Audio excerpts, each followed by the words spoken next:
Bon, maintenant, je dois dire que ce matin, nous avons eu une réunion très utile et constructive avec des membres du conseil d'administration de la société. Et de nouveaux projets pour l'avenir du centre ont été tracés, ainsi que d'autres idées et propositions ont été évoquées. J'ai l'honneur d'inviter sur cette scène pour s'exprimer au nom du conseil d'administration, M. Kirill Petrovich Semyonov-Telchansky.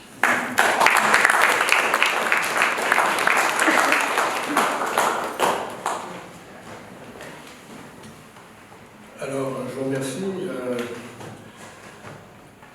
J'interviens d'une manière étrange, comme historien d'art que je suis.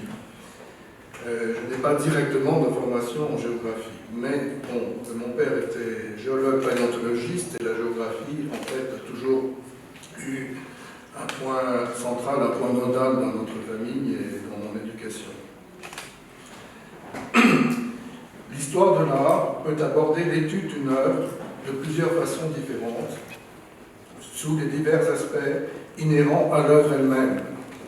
Ainsi, l'on peut mettre l'accent sur l'auteur de l'œuvre, l'artiste, sur l'auteur d'un artefact, sur son commanditaire, sur ses significations symboliques, significations littéraires, philosophiques et spirituelles. Des significations spirituelles qui ont trop tendance à être oubliées de nos temps. Sur sa situation dans le fil historique des œuvres, c'est en fait un long continuum historique, et une œuvre n'est jamais, comment dirais-je, n'est jamais un singleton, n'est jamais toute seule avec elle-même. Elle vient après toute une série d'autres œuvres, et elle annonce une série d'œuvres futures. On peut aussi aborder l'œuvre, et cela est riche d'enseignements dans sa matérialité, dans ses techniques, au sein d'une étude physico-chimique et historique.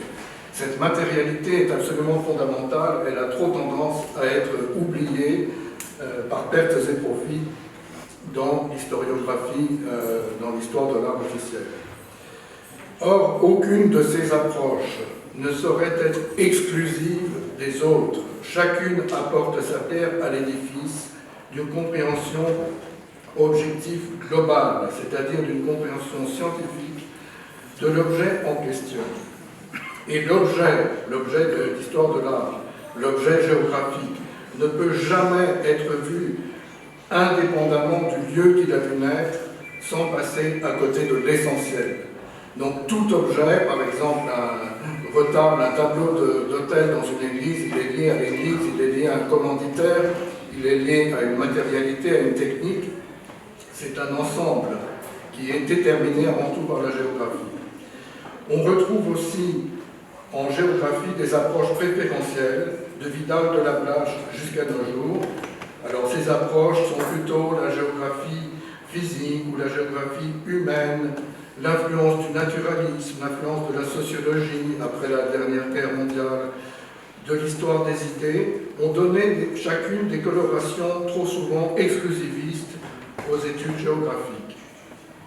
Comme historien d'art, je retiendrai particulièrement l'analyse de Paul Claval avec la géographie culturelle, le concept de géographie culturelle, et qui fait un pont en quelque sorte pour moi très intéressant entre histoire de l'art et géographie.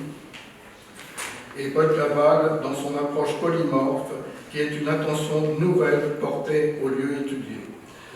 Cette attention polymorphe portée au lieu, à la délimitation spatiale de l'objet géographique ou de l'objet d'histoire de l'art, était déjà au cœur de la première grande synthèse de géographie russe, celle de mon ancêtre direct, Piotr Petrovich Semyonov-Telchansky, qui a été, on peut dire, vraiment le plus grand géographe de son temps, ou l'un des plus grands en tout cas. Dans son ouvrage, qui reste un ouvrage de référence actuellement, qui s'appelle Россия, Подробные географические описания нашего отчества. La Russie, description complète, description géographique complète de notre patrie. Le mot complet est extrêmement lourd de conséquences, Parce que dans la vision de Piotr Petrovitch, ce n'était pas seulement la géographie physique, strictement parlant la géographie humaine, mais c'était vraiment tout. Et il intégrait également déjà l'histoire de l'art, en témoignent les centaines de photographies reproduites dans son ouvrage Racine, qui ont trait aux monuments divers de l'art et de l'histoire.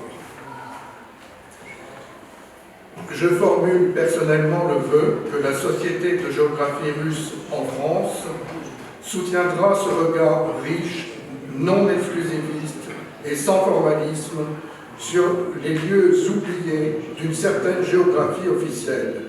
Et je citerai tout particulièrement un exemple qui m'est très cher en tant que descendant des